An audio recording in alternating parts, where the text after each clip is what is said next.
Bom dia, pessoal. Bem-vindos de volta.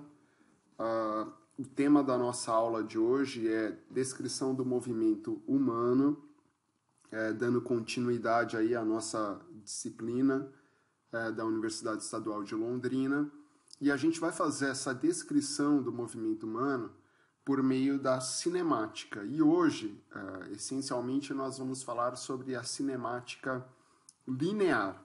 Então, só resgatando uns conceitos que nós vimos nas aulas anteriores, a gente tem que lembrar que a cinemática e a dinâmica, né, que em biomecânica tem sido muito utilizado o termo cinética, a cinemática e a dinâmica são subdivisões do estudo da biomecânica, mas que têm a origem lá na mecânica aplicada. Então, eu mostrei para vocês recentemente esse quadro, mostrando as diversas maneiras de se aplicar os conceitos da mecânica, considerando corpos rígidos, corpos não rígidos e como esses corpos interagem com os fluidos.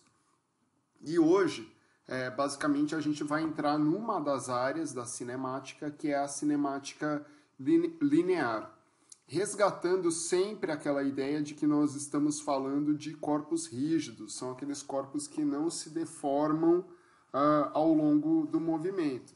É óbvio que quando a gente fala de movimento humano, a gente sabe que tem deformação desse corpo, ou dos corpos que compõem esse corpo, como, por exemplo, os segmentos corporais. No entanto, para a aplicação de alguns conceitos da mecânica, nós constantemente, em biomecânica, assumimos que aqueles corpos são rígidos e eles não se deformam. Então, a cinemática e a cinética são subdivisões aí do estudo biomecânico, e trazendo um resgate bem rápido, a cinemática é aquela área da mecânica que não se preocupa em descrever quais são as causas do movimento, mas tem uma preocupação em descrever as consequências, aquilo que se vê de um movimento. E o que se vê do movimento normalmente inclui as considerações espaço-temporais. Então, toda vez que eu quero descrever um movimento sem se preocupar com as causas, mas sim com as grandezas que descrevem esse movimento, com aquilo que eu consigo ver do movimento, eu posso dizer que eu estou fazendo uma análise cinemática do movimento. Por outro lado, a cinética vai ter a responsabilidade de explicar quais são as causas do movimento, que é o que eu já vou falar daqui a pouquinho. Então, uma vez que na cinemática eu estou preocupado em descrever as grandezas que a representam, que estão associadas aí aos efeitos das forças no corpo humano, eu posso dizer que, basicamente, em cinemática eu tenho a preocupação de extrair medidas de posição, velocidade e aceleração linear e angular de segmentos ou corpos ao longo do tempo. Então, toda vez que nós fazemos uma análise cinemática, provavelmente vocês vão encontrar como objetivo uma dessas variáveis aí cinemáticas. Ou a gente determina a posição, ou a gente determina a velocidade, ou a gente determina a aceleração linear ou angular de corpos ao longo do tempo. Por meio dessas medidas, muitas vezes a gente extrai também informações de orientação de um corpo. Mas isso é um tema a ser abordado lá na cinemática angular em mais detalhes.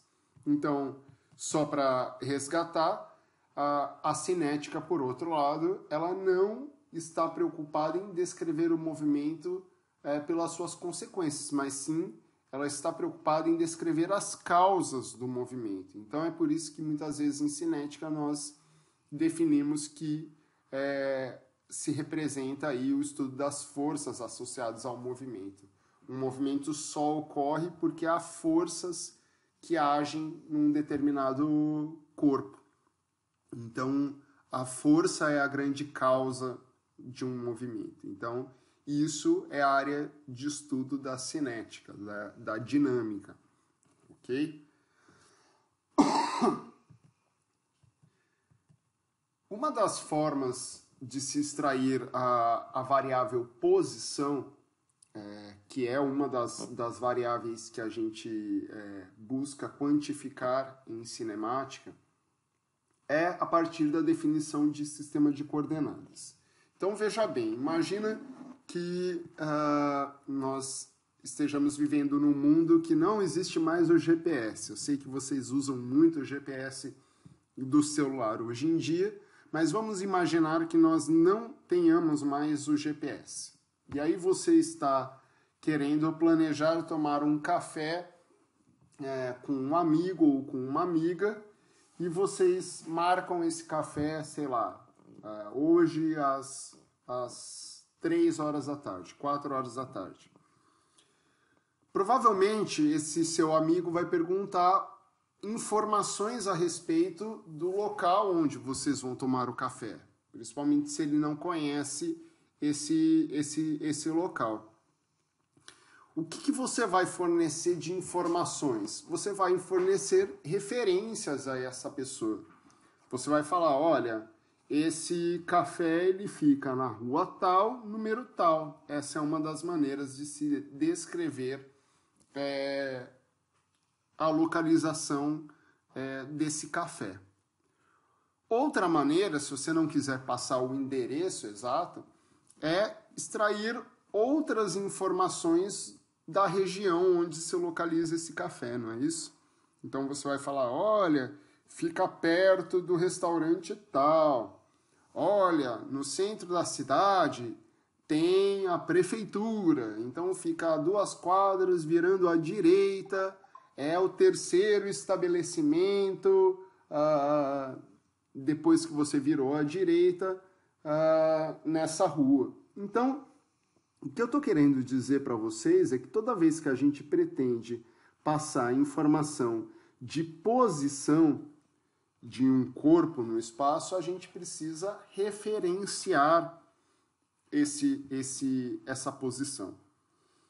Em biomecânica, nós fazemos exatamente isso, pessoal. Quando a gente precisa determinar a posição de um corpo no espaço, a gente define o que nós chamamos de sistema de coordenadas. O que é um sistema de coordenadas? É justamente o sistema que vai referenciar o endereço desse corpo no espaço. Então, em biomecânica, a gente define o sistema de coordenadas a partir de uma origem e eixos orientados, com sentido positivo e negativo para cada dimensão de análise. Constantemente, na maioria das aplicações de biomecânica, a gente utiliza eixos ortogonais como sistema de referências, pois eles simplificam a representação, que é uma representação de um sistema cartesiano mesmo, tá? E por se tratar de um sistema cartesiano, a forma de determinar a posição de um determinado elemento é por meio de vetores. Eu vou deixar essa informação um pouquinho mais clara. Imagina o seguinte, que a gente tenha um campo de futebol com diversos atletas aí posicionados antes do jogo começar, e eu preciso determinar a posição de cada um desses jogadores em campo. Como é que eu faço isso, né? Temos aí um problema de biomecânica, um problema de mecânica. Eu posso colocar determinar o endereço desse jogador em relação, por exemplo, ao centro da Terra, que é o que nós fornecemos quando a gente coloca GPS em uma pessoa, né? A gente tem lá medidas de latitude, longitude e altura. No entanto, uma das técnicas biomecânicas de se determinar a posição de jogadores em campo, de diversas modalidades, consiste em realizar filmagens desses jogos e, a partir dessas filmagens, a gente estabelece a posição de um atleta a partir de um sistema de coordenadas. Então, eu vou pegar essa figura, eu vou rodar ela um pouquinho, né, deixar ela um pouquinho torta, e vou mostrar para vocês uma possibilidade, que seria essa daqui, olha, que consiste em definir um sistema de coordenadas. Consiste em definir uma origem, então eu estou falando que a origem desse sistema de coordenadas é o cruzamento entre a linha de campo e a linha lateral, aqui que vocês estão vendo. Eu defino o eixo X, né, na direção aqui para a direita, que tem uma informação mais longitudinal, quanto que o atleta vai se deslocar para o ataque e para a defesa. E nós temos o eixo Y, que é perpendicular, principalmente se o campo estiver bem definido, né, for bem traçado as linhas, que é perpendicular a esse eixo X, que é o eixo Y, que está relacionado ao quanto um jogador se posiciona mais para o lado esquerdo ou para o lado direito do campo. Então, o que nós fazemos? A partir dessa origem, a partir desses vetores, né, desses eixos orientados, eu chego e falo para vocês, olha, a posição de um determinado jogador em campo é tantos metros em X e tantos metros em Y, ou tantos centímetros em X e tantos centímetros em Y, dependendo da unidade de medida que você escolher. Então, por exemplo, todos esses jogadores que vocês estão vendo aqui do time preto, eles vão ter coordenadas X e Y positivas, porque eles estão do lado direito aqui do vetor do eixo X e estão também no sentido positivo do eixo Y. No entanto, os jogadores aqui do time branco, eles vão ter coordenadas X negativas, correto? Porque eles estão do lado esquerdo aqui do campo, e coordenadas positivas em Y, porque eles também estão aqui dentro dos valores positivos. Se a gente quisesse continuar utilizando esses mesmos eixos orientados para falar da posição de outros corpos aqui no espaço, eu poderia falar, por exemplo, que esse banco de reserva, os jogadores que estão no banco de reserva, eles têm coordenadas Y negativas, porque eles estão fora do campo. Mas isso é uma outra questão que não interessa tanto. O que eu estou querendo dizer para vocês é que, para saber a posição de um corpo no espaço, eu preciso saber o seu endereço, as suas coordenadas, a partir de um sistema de coordenadas, um sistema de referências com origem e eixos orientados. Então, aqui eu vou ter as coordenadas X e Y desse jogador. E para uma posição em 3 dimensões? Como vocês viram no slide anterior, a minha intenção ali era determinar a posição de um jogador no plano do campo. Por isso que eu representei por 2 dimensões, coordenadas X e Y. Mas muitas vezes eu preciso saber as coordenadas tridimensionais de corpos no espaço. Nós fizemos uma atividade prática no nosso laboratório na semana passada, onde nós analisamos o movimento do agachamento a partir dos ângulos do quadril, joelho e tornozelo, não é isso?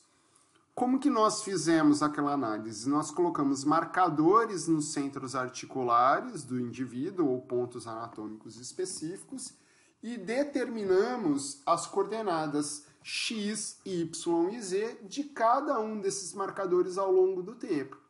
Baseado em quê? Baseado num sistema de coordenadas que nós definimos a priori, um sistema de referências. Então, vocês devem lembrar que nós definimos isso na sala. Nós colocamos um square lá, um dispositivo que me falava qual que era a origem do sistema de coordenadas e em quais direções estava o eixo X, o eixo Y e, consequentemente, o eixo Z.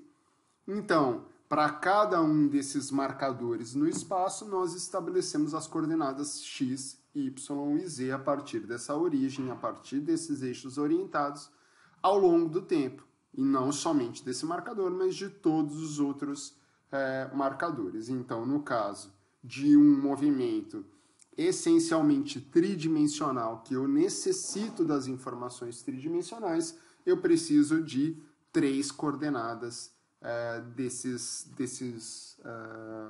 desses corpos no espaço. Muito bem. O que vocês então perceberam? Que a informação de posição é uma grandeza que não basta simplesmente eu estabelecer números, eu preciso dar informações a respeito de direção e sentido.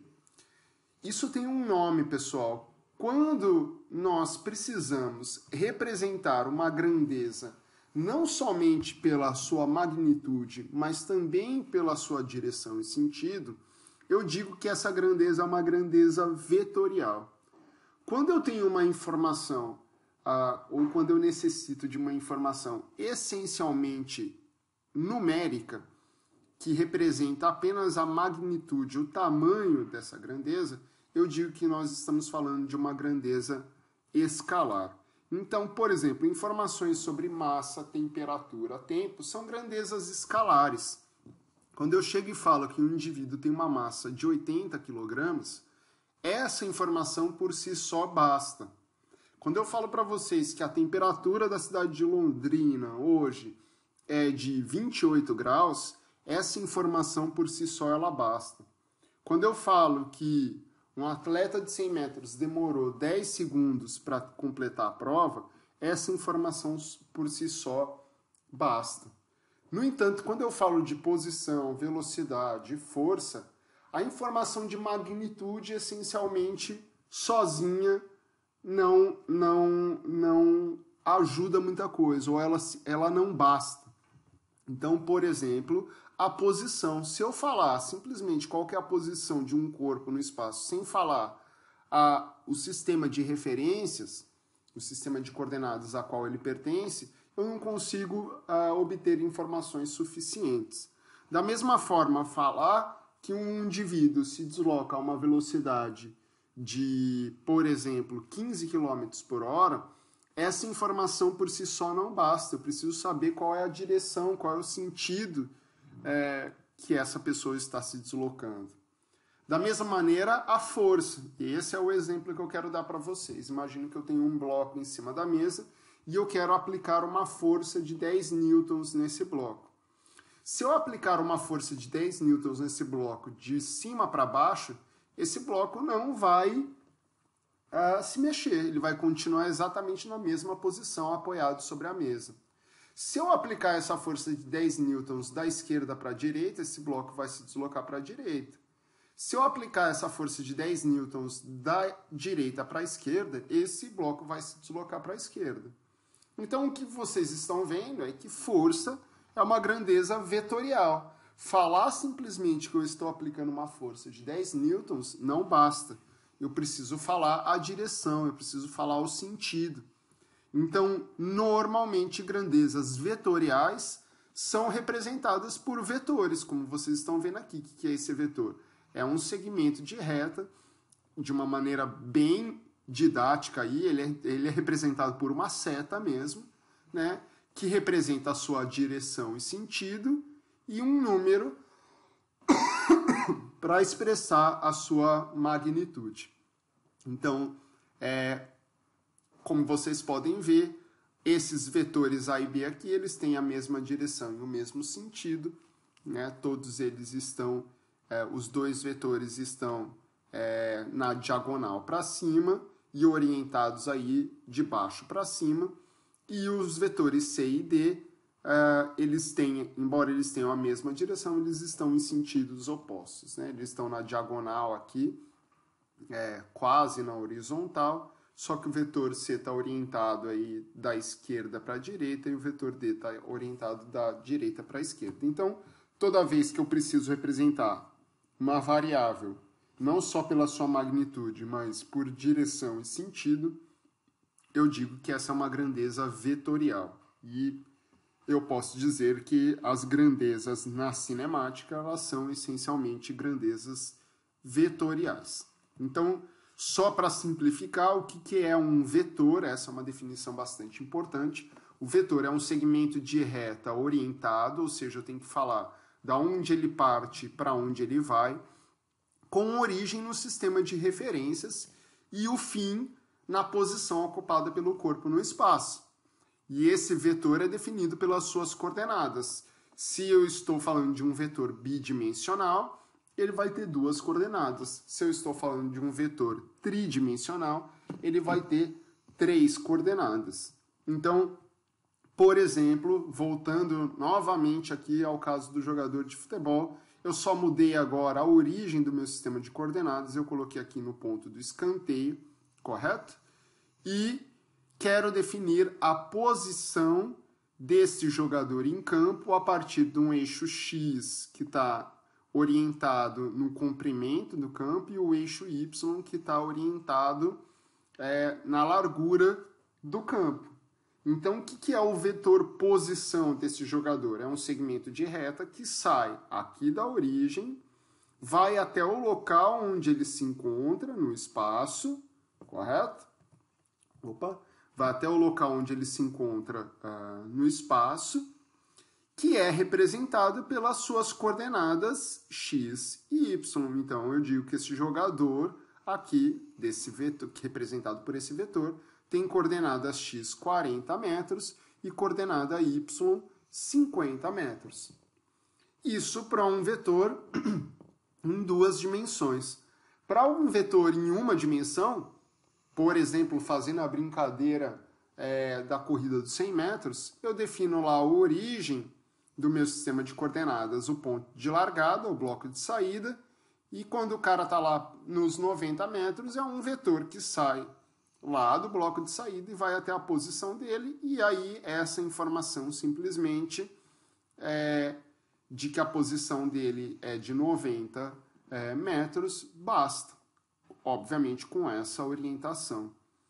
No entanto, pensando aí numa imagem cômica, se esse atleta correr para trás, em um dado momento ele vai ter coordenadas negativas, ele está correndo no sentido contrário. Então, o que eu estou querendo só mostrar aqui para vocês é que posição é uma grandeza vetorial, então a gente representa por vetores que são determinados a partir da sua direção e sentido e também a sua magnitude, né? as suas coordenadas.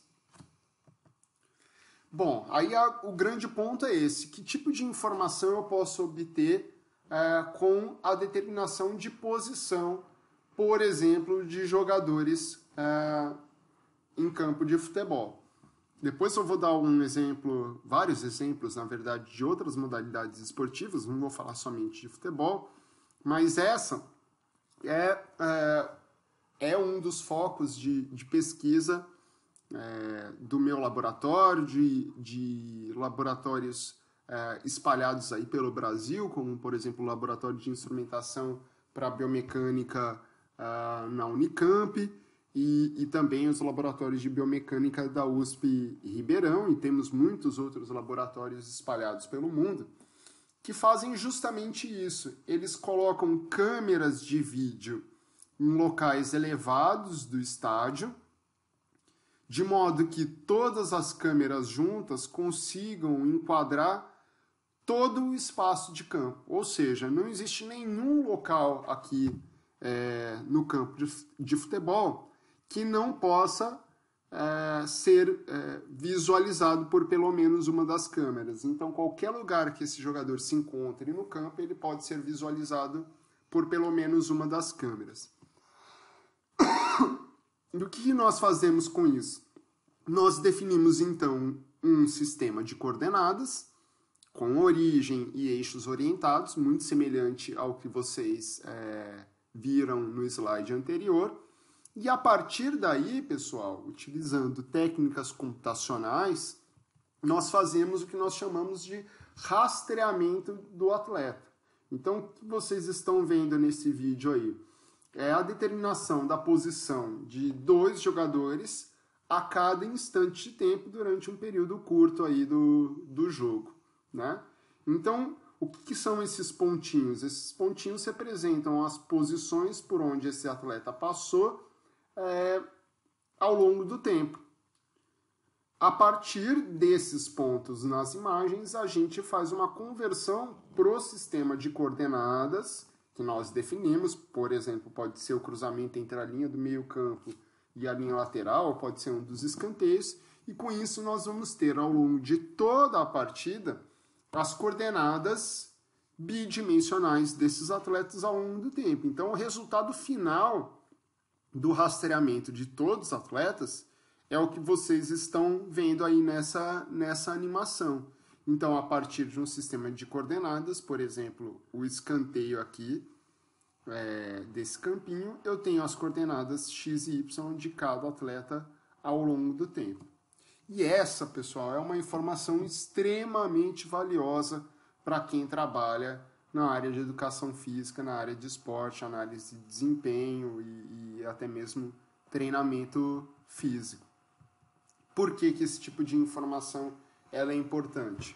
Bom, num primeiro momento, uma informação que você pode ter é a visualização de todos os locais do campo por onde esse atleta passou. Então a gente costuma brincar aí no laboratório que esse gráfico aí parece um rabisco de criança, mas na verdade representa a trajetória desses jogadores, desse jogador em campo, né? E a partir dessa trajetória que a gente extrai um monte de informação importante. Por exemplo, informações sobre a distância que esse atleta percorreu ao longo da partida, em cada instante de tempo qual que era a velocidade, qual que era a aceleração desse atleta, em cada instante de tempo.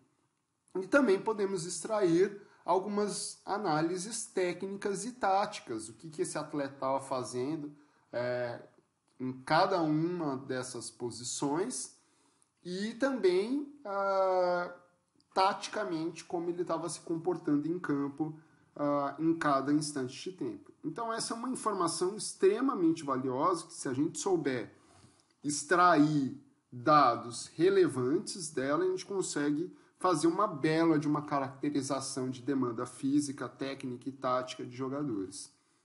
É óbvio, pessoal, que isso não foi feito exclusivamente no futebol. Nós temos diversas análises semelhantes a essa aplicada em outras modalidades esportivas, como, por exemplo, o handebol.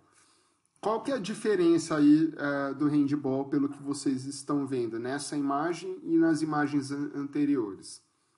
Essencialmente, a ideia é a mesma, só o posicionamento das câmeras que muda um pouco. Por quê?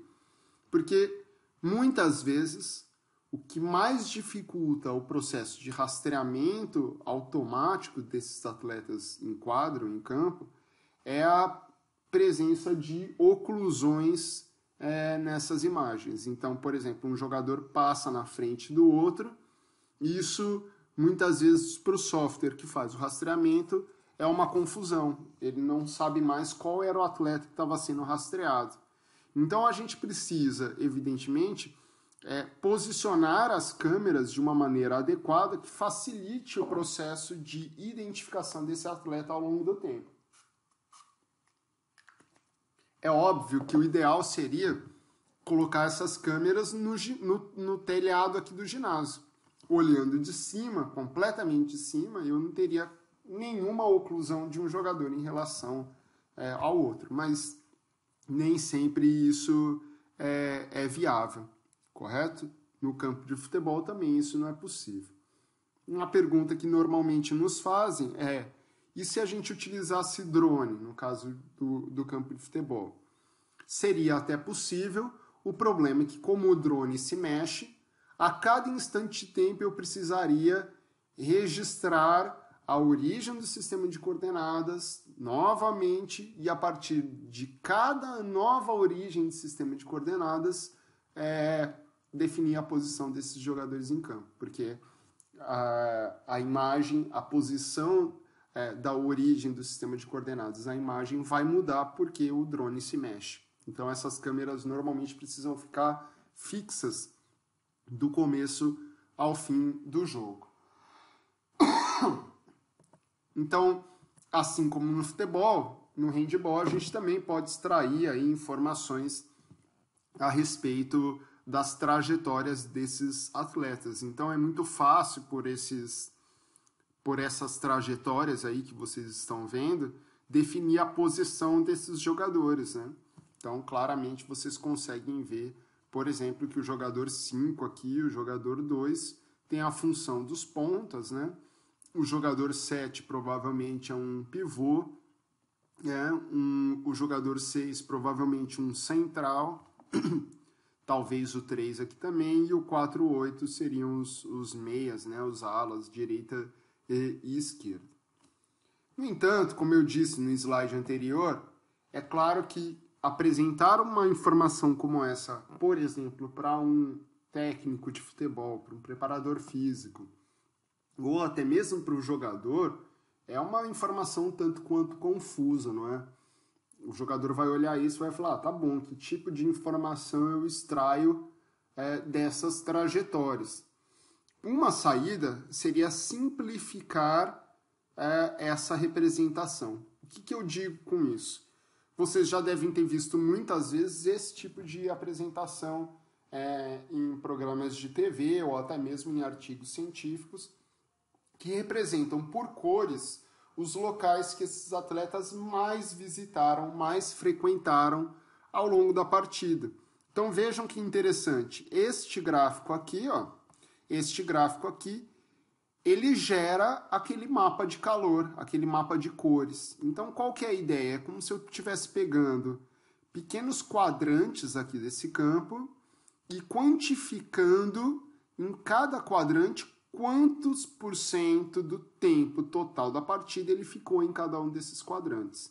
Se ele ficou pouco, eu pinto com cores frias, cores azuis escuras. Agora, se ele ficou muito tempo nessa região, ou ficou a maior parte do tempo nessa região, eu pinto com cores quentes, cores vermelhas, alaranjadas, amareladas. Feito isso para todos os jogadores, eu consigo determinar, por exemplo, se a equipe jogou adequadamente de acordo com o sistema de jogo que o técnico definiu. Ele jogou realmente no 4-4-2, no 3-5-2, no 4-3-3, enfim, os mais diversos aí modelos de organização de jogadores em campo. Então essa é uma primeira informação que normalmente é muito valiosa para o técnico e até mesmo para o jogador, para verificar se ele jogou adequadamente de acordo com o que foi estabelecido previamente. Da mesma maneira, a gente pode fazer para o handball, né? Foi o que eu mostrei para vocês. Então, a gente pega lá um jogador, a gente mostra o mapa de calor, né? O mapa de cores aí desse atleta ao longo da partida. A questão é que no handball eu tenho muitas diferenças em relação ao futebol, que eu tenho fases de ataque e defesa muito bem estabelecidos. Então, quando eu olho um gráfico desse, eu vejo, por exemplo, como é que eu interpreto isso? Eu vejo, por exemplo, que esse atleta gastou muito mais tempo na defesa do que no ataque. Vejam, isso não implica em dizer que ele jogou bem ou mal, que ele fez algo errado, né? Às vezes isso simplesmente representa as características da equipe dele. Então, exemplo, é uma equipe que jogou contra uma adversária que se mantém muito tempo no ataque, trabalha muito a bola no ataque, e isso gera maior tempo de defesa. E às vezes essa equipe é uma equipe que prioriza jogadas de contra-ataque, por exemplo, ou jogadas rápidas ao ataque. Então isso fez com que esse atleta tenha ficado aí mais tempo na defesa do que no ataque. Então é importante saber interpretar esse tipo de gráfico, saber que tipo de informações eu extraio dela. Então eu vejo aqui não somente o local onde ele mais ficou, mas também os locais que ele visitou ao longo de toda a partida de uma maneira bem simplificada, bem tranquila. Outra possibilidade de análise é quando a gente começa a combinar a informação de posição de todos os atletas em campo.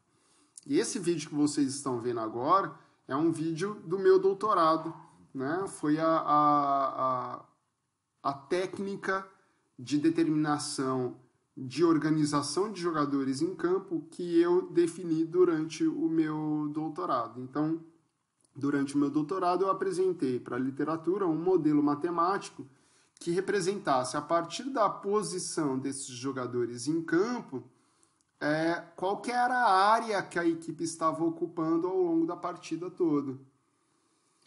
E aí, se eu quiser olhar não somente para esses jogadores mais extremos que definem esse valor de área e olhar para todos os atletas, se eles estão jogando de uma maneira mais compactada, mais próxima entre si ou mais espalhados em campo, eu meço as distâncias entre esses jogadores a cada instante de tempo, todos os jogadores para todos os jogadores de uma mesma equipe.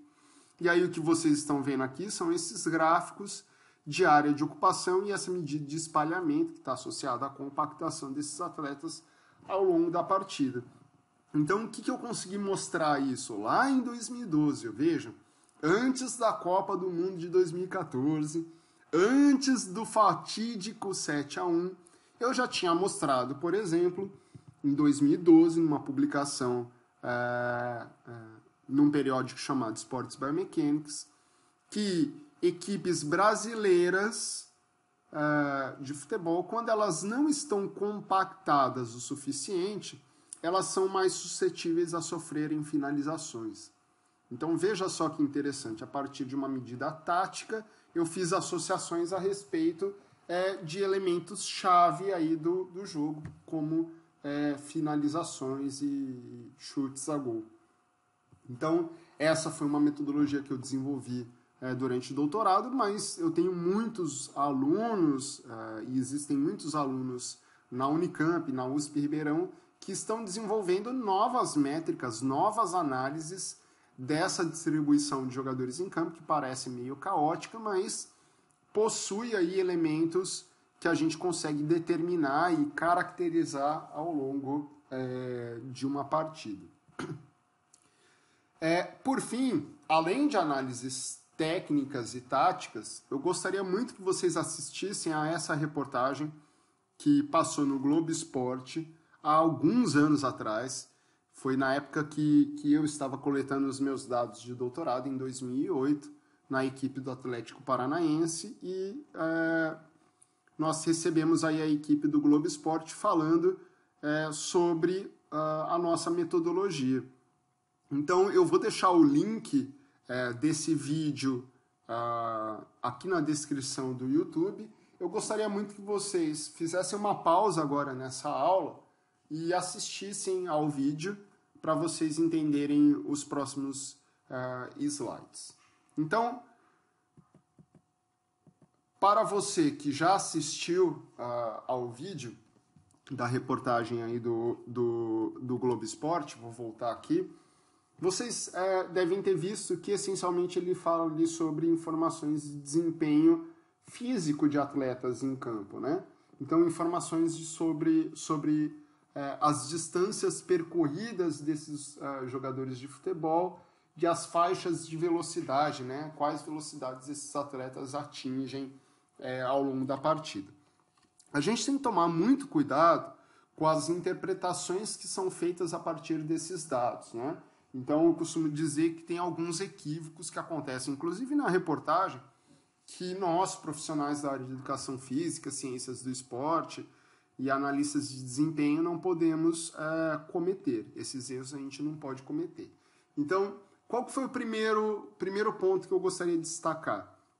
O Léo Batista, aí, a primeira frase que ele fala, né, quantos quilômetros corre um jogador de futebol, né? E eu até coloquei o título da matéria propositadamente como esse aí, quanto corre um jogador de futebol.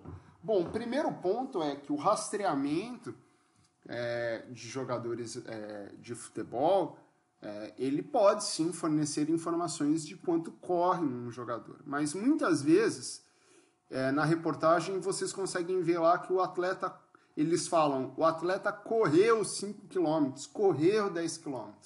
Na verdade, ele percorreu 10 km, ele percorreu 5 km.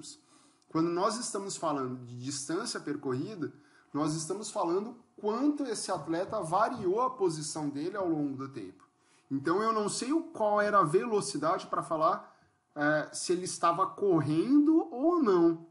Então, naqueles 5 quilômetros que ele fala, naqueles 10 quilômetros que ele fala, aquilo lá é representado por uma distância percorrida e não necessariamente uma distância corrida, ok?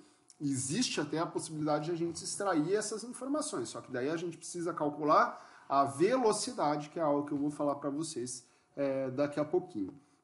A segunda interpretação equivocada que a gente não pode cometer é associar essas informações diretamente à capacidade física.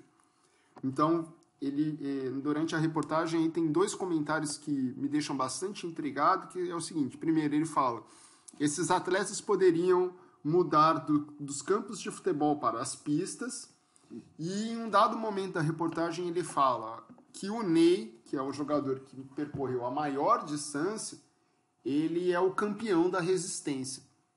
Vejam, a cinemática não explica as causas do movimento, mas sim as consequências, não é isso? Então, eu tenho como saber, pela distância percorrida, se o atleta está bem condicionado ou não? Eu posso ter um indicativo, mas eu não posso afirmar com certeza, porque a cinemática não tem esse poder. O que eu sei é que aquele atleta percorreu aquelas maiores distâncias por inúmeros fatores, inclusive considerando a posição que esse atleta joga em campo. Então, determinadas posições faz com que o atleta percorra maiores distâncias e outras não.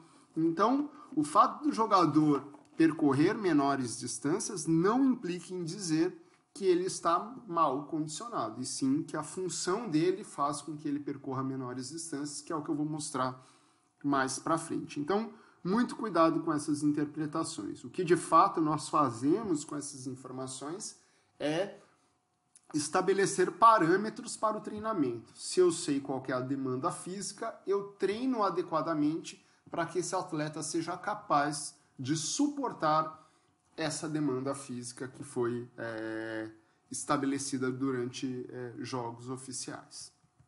Então, como que eu calculo de fato distância percorrida se o que eu tenho são coordenadas bidimensionais do jogador ao longo do tempo? Então, imagina, o jogador está nessa posição aqui, coordenada x 1 metro, coordenada y 1 metro. Ele saiu e em um dado momento ele se deslocou até esse ponto aqui, ó, de uma maneira linear, com coordenadas 4 em x e coordenadas 5 em y. Como é que eu sei qual que foi a distância percorrida desse jogador neste pequeno trecho?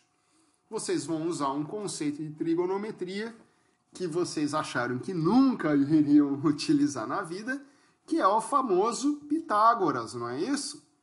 Se eu pego esse ponto e ligo esse ponto a esse outro ponto, eu traço esse segmento de reta, e a partir desse segmento de reta eu defino um triângulo retângulo. A hipotenusa desse triângulo retângulo é o que eu pretendo calcular, a distância percorrida, não é mesmo? A variação da posição em x é um dos catetos, o A aqui, e a variação das coordenadas y representa o outro cateto. E aí nós temos a famosa fórmula lá de Pitágoras, que diz que a hipotenusa ao quadrado é igual à soma dos quadrados dos catetos. Cuidado, pessoal, com essa fórmula. Existe uma música do Titãs que fala: a soma dos quadrados dos catetos é igual à hipotenusa. Não é igual à hipotenusa, é igual ao quadrado da hipotenusa. Muito cuidado. Existe também uma música do Mamonas que fala errado também. Tomem esse cuidado, tá? Então, a hipotenusa ao quadrado é igual à soma dos quadrados dos catetos. Então, se vocês fizerem essa conta aqui, 4 menos 1 dá 3. 3 elevado ao quadrado é 9. São 9. Aí eu faço a mesma coisa para o outro cateto. Então, 5 menos 1 é o tamanho desse cateto, 4. 4 vezes 4, né, elevado ao quadrado, dá 16. 16 mais 9, 25. Esse quadrado passa para o outro lado extraindo a raiz. Raiz de 25 dá 5 metros. Então, a distância percorrida desse ponto até esse ponto é de 5 metros, considerando um sistema de coordenadas em metros. Tudo bem? Então vejam que Pitágoras, que vocês usaram lá no colégio, ele tem a sua função. Deixo aí uma tarefinha para vocês, um exercício para vocês fazerem. São 3 questões. Imaginem que eu tenho aqui a posição de 3 atletas em campo. O jogador 1, que tem coordenadas x 12 metros e coordenadas 10, 12, e coordenadas y, coordenada y 10 metros.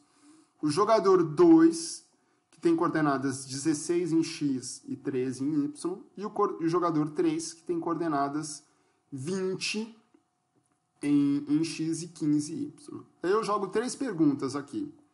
Qual que é a distância de P1 e P2 até a origem? Então, qual que é a distância desse ponto 1 aqui até essa origem? Fácil, né, pessoal? Só traçar o Pitágoras, um vetor que sai daqui, que tem coordenada 0, 0, e vai até aqui, aplica o Pitágoras. A mesma coisa para o 2. Um segmento de reta que sai daqui da coordenada 0, 0, e vai até o ponto 2, 16, que tem coordenadas 16, 30. Então, com isso, vocês definem um triângulo retângulo, tanto aqui para P1 quanto para P2, aplica o Pitágoras que vocês conseguem calcular. Qual é a distância de P1 a P2? Então, a mesma coisa. Ó, se eu quero saber qual que é a distância desse jogador para esse, eu tenho que traçar um segmento de reta que vai desse ponto até esse ponto, e essa é a nossa hipotenusa, que vai ter catetos a variação em x e a variação em y. É só aplicar de novo Pitágoras que vocês vão chegar nessas informações. E qual seria a distância percorrida de P1 a P3 passando por P2? Imagine que esse jogador saia daqui correndo, venha até esse ponto, encontre esse jogador e depois corra em direção ao jogador 3. Como que eu sei qual é essa distância percorrida? Eu preciso calcular a distância percorrida de P1 a P2, de P2 a P3 e depois eu somo. Então é exatamente assim que nós calculamos a distância percorrida, pessoal, de atletas em campo. A cada mudança de posição, nós calculamos um Pitágoras e identificamos a distância percorrida desses atletas a cada instante de tempo e depois somamos tudo. É óbvio que a gente não faz isso na mão, a gente faz uma programação muito semelhante lá às programações que vocês viram em Octave nas outras atividades práticas da nossa disciplina. Tá bom? Fica aí de exercício para vocês praticarem essas 3 questões.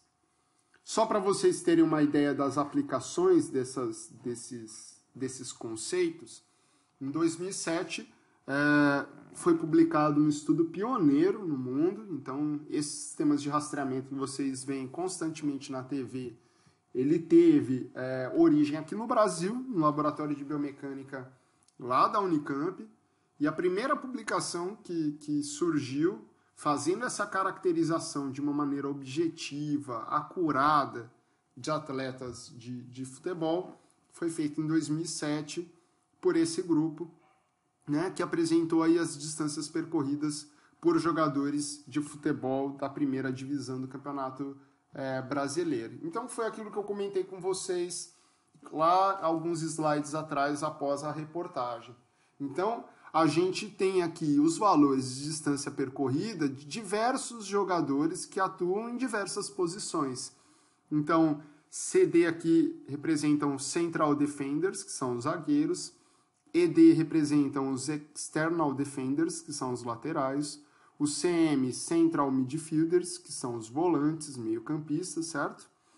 External Midfielders, que são os meias, que são os também meio-campistas, e o F representa os forwards, que são os atacantes. Então, o que a gente consegue ver aqui nesse gráfico?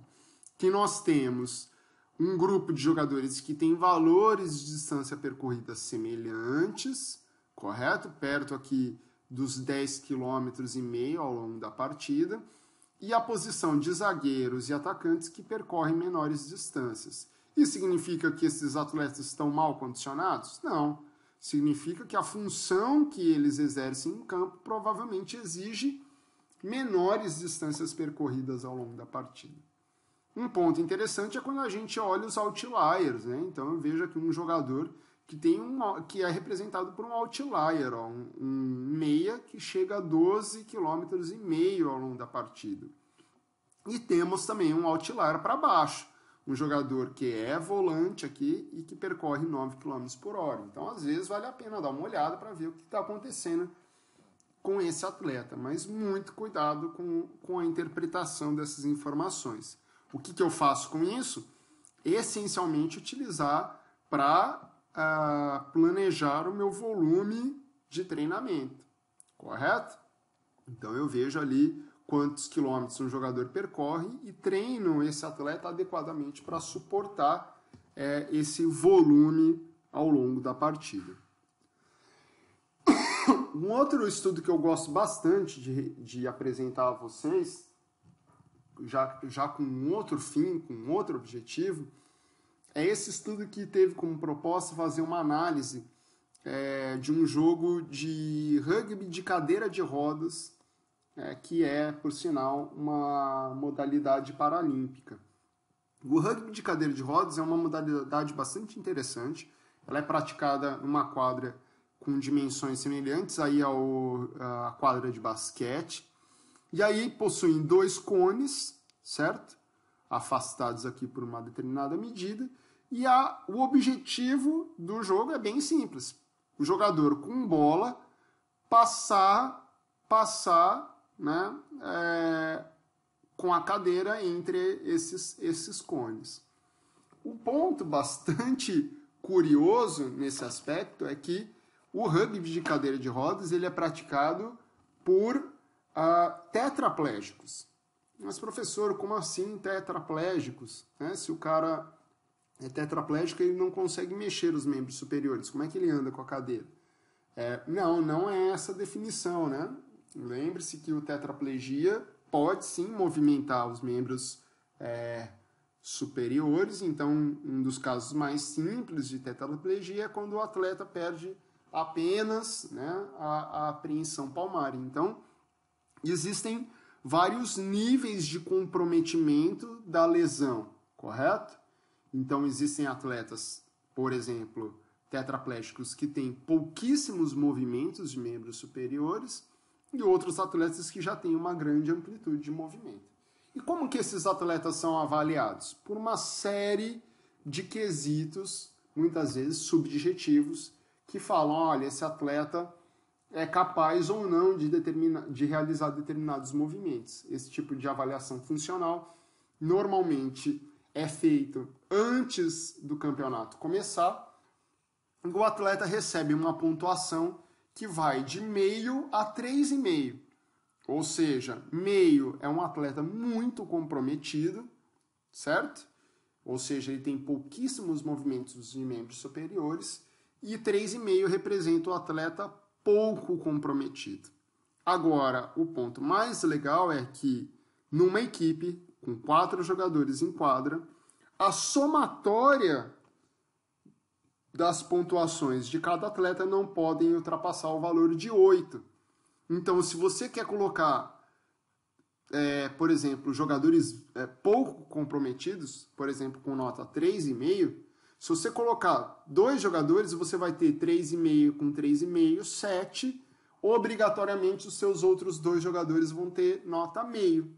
Então, cabe ao técnico, ao treinador, manipular bem a combinação entre esses atletas de modo que ele tenha uma equipe equilibrada.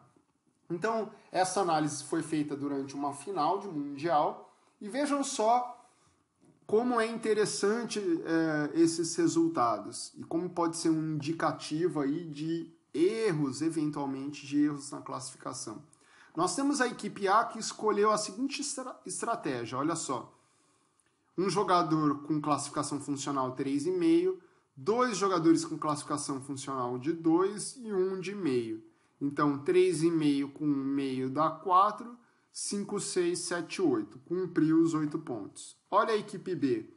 Um jogador com 3, outro jogador com 3, ou seja, já fez 6. E ele tem outros 2 jogadores com nota 1. Uma estratégia um pouquinho diferente. Agora, o ponto que mais destacou nesse artigo é que atletas com classificações funcionais muito diferentes tiveram valores semelhantes de distância percorrida. Vejam esse caso, um de 3,5 e outro de 3, com praticamente a mesma distância percorrida, 2.800 metros. Aqui fica mais grave, né? Um jogador com 2, outro jogador com 3, com 2.400 metros, muito semelhante. Outro jogador com 2, olha só, esse jogador de 2, semelhante ao jogador de classificação funcional 1, muito diferente do de 2 e muito diferente do de 3.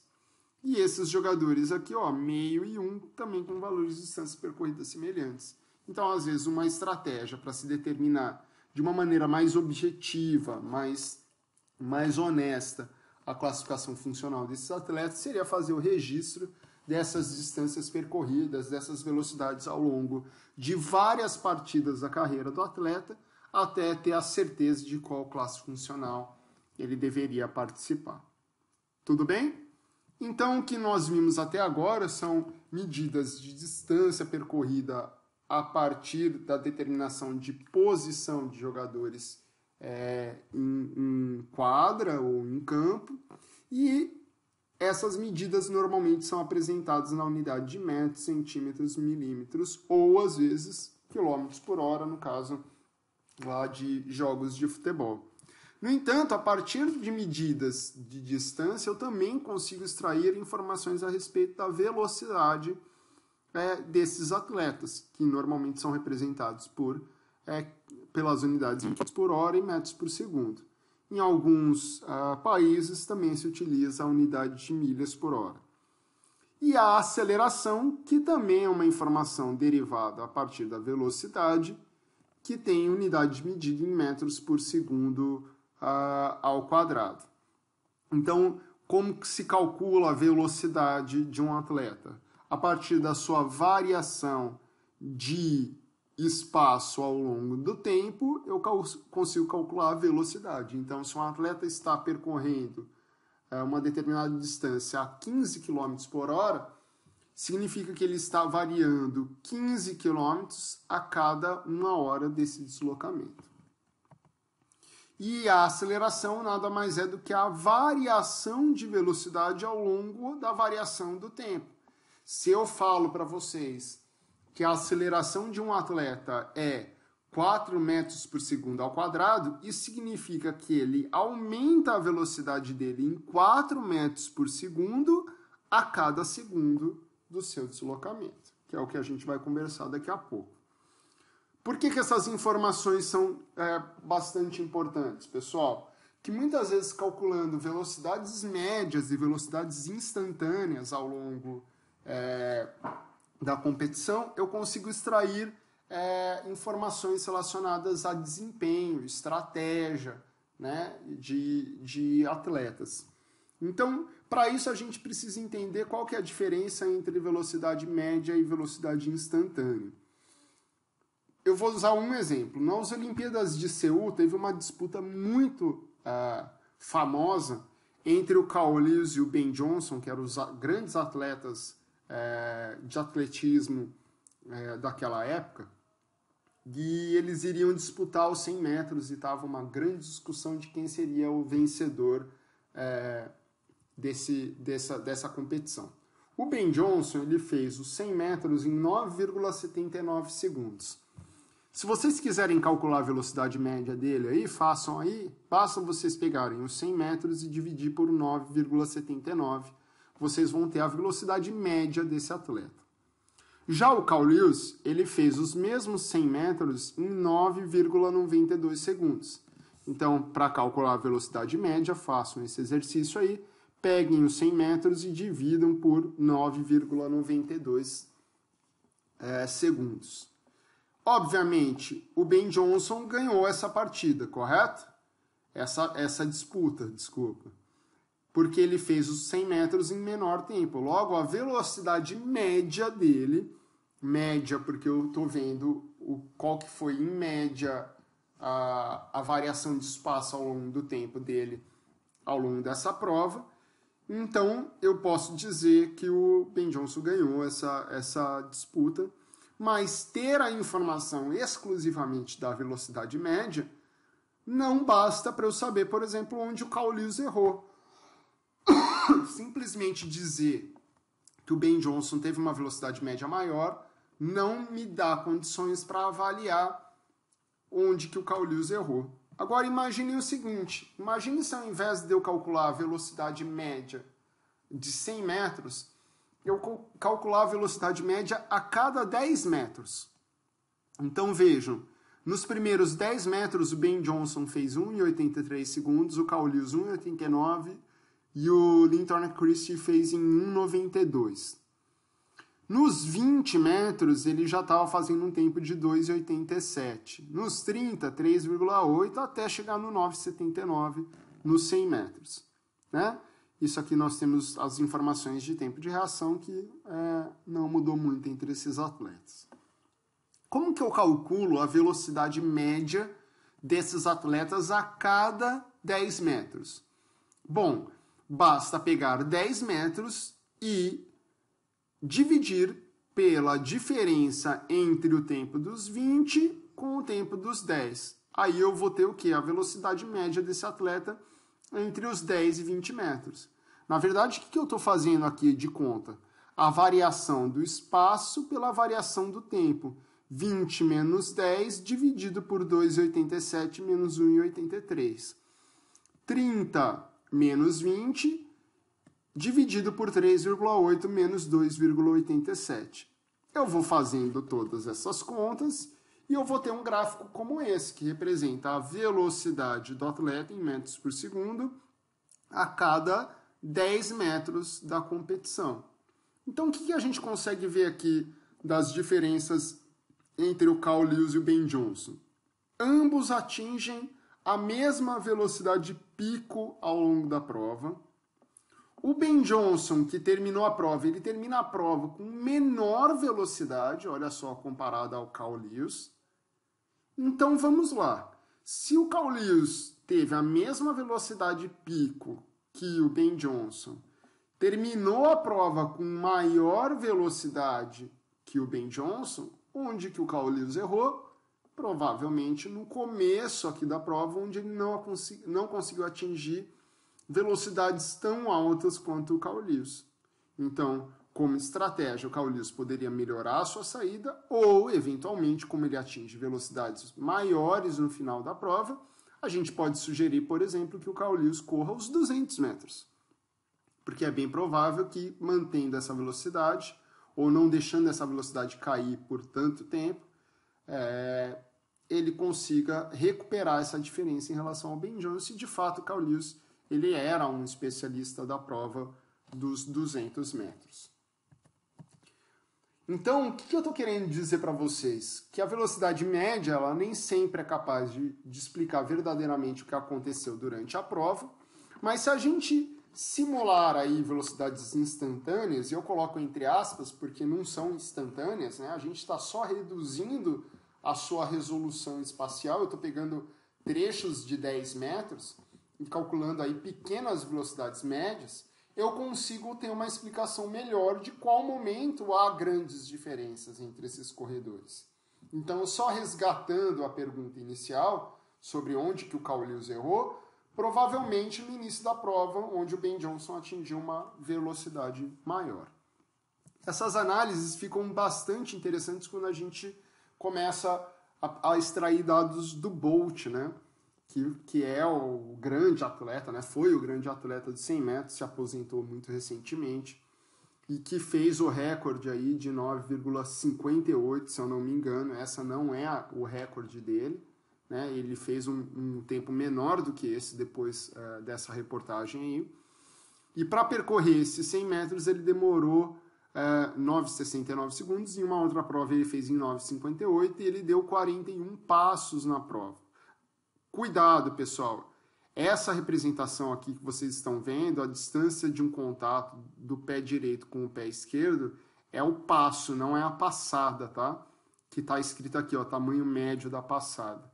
Como é que eles sabem o tamanho médio da passada do Bolt? Fácil, eles contaram quantos passos o Bolt deu ao longo da prova, pegaram 100, dividiram por 41, vocês vão ter lá 2,44 metros, que representa aí o passo médio do Bolt. Enquanto que o segundo colocado tinha um passo médio de 2,22 metros. Vejam, médio, pessoal. Isso não significa que o Bolt não tenha dado passos maiores do que 2,5 metros aí ao longo da prova, o que é algo, de fato, impressionante. Outro ponto que destaca muito, chama muita atenção, é a velocidade pico e média que ele atinge, né? A velocidade média, obviamente, é maior, mas, como eu disse, ela não ajuda muito a explicar. Mas o que é muito interessante é que a velocidade pico máxima do Bolt ao longo da prova é de 12,20 metros por segundo. Né? Então, que é uma velocidade muito alta. Imagine, em 1 segundo, o atleta percorre 12,20 metros. Façam essa brincadeira aí, peguem uma trena, puxem essa trena aí no chão e vejam quanto que dá essa distância. Imagine um cara passando isso, ultrapassando isso em 1 segundo. Então, é de fato uma velocidade muito surpreendente. O grande ponto é que ele se mantém nessa velocidade por muito mais tempo que que todos os outros atletas. Então, além de atingir uma velocidade mais alta, ele se mantinha nessa velocidade por mais tempo, o que permitia que no final da prova ele até fizesse as brincadeiras dele lá, porque ele já estava muito à frente dos seus adversários. Em uma das competições ele chega aí a 4 metros, os adversários dele, quando ele está passando pela linha de chegada, os adversários estão a 4 metros atrás. Então, são informações simples que a gente consegue extrair. Então, por exemplo, para saber a frequência de passo, basta pegar o número de passos e dividir pelo tempo dele. Então, é 41 dividido por 9,69. Você chega aqui à informação de que ele dá um pouco mais de 4 passos por segundo da prova. Então, são informações aí de desempenho que mostram toda a genialidade aí do Bolt ao longo da prova. Fazendo uma brincadeira entre as gerações, eu comparei aí o Bolt com o Ben Johnson e o Carl Lewis. Curiosamente, em algum momento da prova, o Ben Johnson até teria maiores velocidades que o Bolt, mas o grande diferencial é o fato do Bolt conseguir realmente atingir velocidades pico maiores, né? E manter essa velocidade por muito mais tempo. Então, essa diferença entre os atletas aqui é o que causa essa discrepância grande entre eles no tempo final da prova. Nos 200 metros do Bolt, essa discrepância fica ainda maior, porque ele consegue manter por muito mais tempo essa velocidade mais alta. Não necessariamente é essa, dos 12,20 metros por segundo, mas ele consegue manter por muito mais tempo. Bom, então o que eu quis dizer para vocês, pessoal? O que seria a velocidade, então, instantânea? O que vocês viram é que se a gente pega 100 metros e divide pelo tempo dele aos 100 metros, nós temos uma velocidade média dos 100 metros. Quando a gente divide em trechos menores, de 10 em 10, a gente ainda tem velocidades médias que representam ali a velocidade do atleta nesses trechozinhos de 10 metros. Imagine que a gente vá diminuindo cada vez mais essa resolução espacial, a ponto da gente ter o registro da variação de tempo em pequenas porções de espaço. Seria quase que obter a informação de velocidade a cada instante de tempo. É isso que nós representamos como velocidade instantânea. É a velocidade do indivíduo, do atleta, a cada instante de tempo, de fato, né? Reduzindo ao máximo a resolução espacial. É como se eu tivesse, por exemplo, uma pessoa com um cronômetro a cada 1 centímetro, sei lá, da prova, registrando o tempo dele, eu teria praticamente uma velocidade instantânea, né, desse atleta a cada pequeno trechozinho da prova. O que eu quero dizer para vocês é que tudo isso é fundamentado, pessoal, novamente na trigonometria. Imaginem que eu tenho um gráfico aqui, ó, de posição em Y ao longo do tempo. O que vai definir a velocidade desse atleta? Se ele variar muito a posição dele num curto intervalo de tempo, vocês concordam comigo que essa hipotenusa desse triângulo retangular vai ficar quase na vertical? Então, isso significa que quanto mais na vertical essa hipotenusa tiver, próxima da vertical, maior é a velocidade desse atleta. Por quê? Porque ele vai percorrer maiores distâncias aqui em Y num menor intervalo de tempo. Então, que conta que nós fazemos para calcular a velocidade? A gente não pega a distância percorrida pelo tempo, a variação de posição pelo tempo. Então, o que nós estamos pegando? Quem que está variando a posição? O eixo Y, não é? Que é esse cateto. E quem que está variando no tempo? Este outro cateto, que é o eixo X. Então, quando a gente faz, em relação a esse ângulo de inclinação aqui, o cateto oposto dividido pelo cateto adjacente, o que eu falo é que nós estamos calculando a tangente desse ângulo, ou seja, a inclinação dessa reta representa a velocidade desse atleta. Então, só de olhar o gráfico de posição ao longo do tempo, eu consigo dizer como que esse atleta, qual é a velocidade desse atleta. Se essa curva de posição ao longo do tempo estiver mais próxima da vertical, quanto mais próximo da vertical, maior a velocidade do atleta. Quanto mais próximo da horizontal, menor a velocidade do atleta, porque isso vai representar uma menor variação de posição ao longo do tempo. Então, quando a gente fala de reta tangente, a representação de reta tangente nada mais é do que a inclinação de uma reta, né, que passa por um único ponto dessa curva. Então, é como se essa reta estivesse passando por cada pequeno pedacinho de ponto dessa curva e mostrando a inclinação dela. Então, nesse momento aqui que atinge o pico, como é que estaria essa reta tangente? Estaria completamente na horizontal, o que representaria uma mudança de direção. O atleta correu até tantos metros, depois mudou a posição dele e começou a voltar. Logo, nesse instante, a velocidade do atleta é zero, porque ele não está variando nada dele a posição ao longo do tempo. Então, a melhor forma de visualizar o que seria a velocidade instantânea é essa daqui, ó. Se eu traço a tangente de dois pontos mais afastados, eu calculo a velocidade média. Aqui no gráfico do meio também tem uma velocidade média determinada pela inclinação dessa reta. Eu vou diminuindo tanto as distâncias entre P e Q a ponto de ter um ponto só por onde eu passo a reta tangente. E a inclinação dessa reta tangente é o que eu determino como velocidade desse atleta. Então, nesse instante aqui, a velocidade é assim. Provavelmente, nessa curvinha aqui, é onde essa reta vai estar mais inclinada, mais próxima da vertical, principalmente aqui nesse final. Então, isso significa que, nesse instante, a velocidade desse atleta seria a maior de todas. Isso é para vocês entenderem o conceito de velocidade instantânea. Por fim, pessoal, a aceleração, ela representa a variação de velocidade ao longo do tempo. Então, vejam, se não houver variação de velocidade, se o atleta mantém a velocidade dele ao longo de um determinado período, a aceleração é zero, correto? Porque não tem mudança de velocidade. Então, o Bolt, quando ele mantém a velocidade dele lá, nos 12,2 metros por segundo ao quadrado, no meio para o final da prova, eu posso dizer que a aceleração do Bolt ali é zero.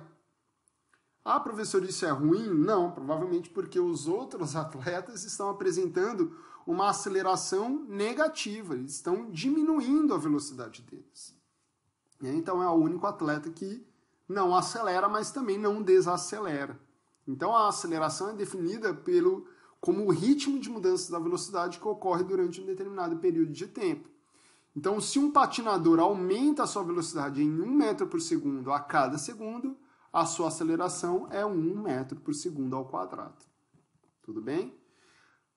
Olha lá, outra pergunta. Existe aceleração se um corredor mantém sua velocidade em 17 km por hora? Não, pois não há variação de velocidade. Quando não há variação de velocidade, a aceleração é zero.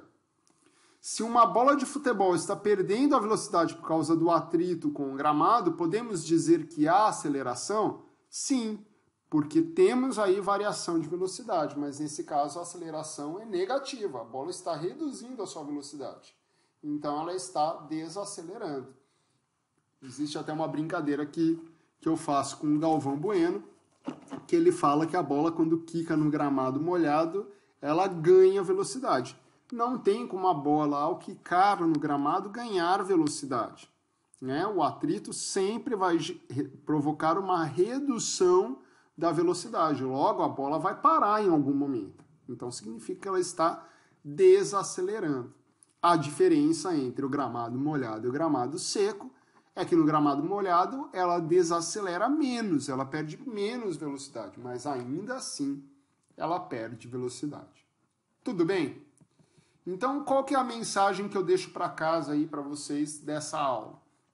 Que na cinemática linear, muitas vezes eu simplifico o modelo de corpo humano, então eu considero o corpo do indivíduo como um todo e eu determino posição, velocidade e aceleração desse atleta e por técnicas de rastreamento em modalidades individuais e coletivas eu consigo obter informações sobre demandas físicas, técnicas e táticas de diversas modalidades e também com a utilização de equipamentos relativamente simples é possível fazer uma excelente análise cinemática linear do movimento humano, como eu mostrei aí para vocês do Bolt.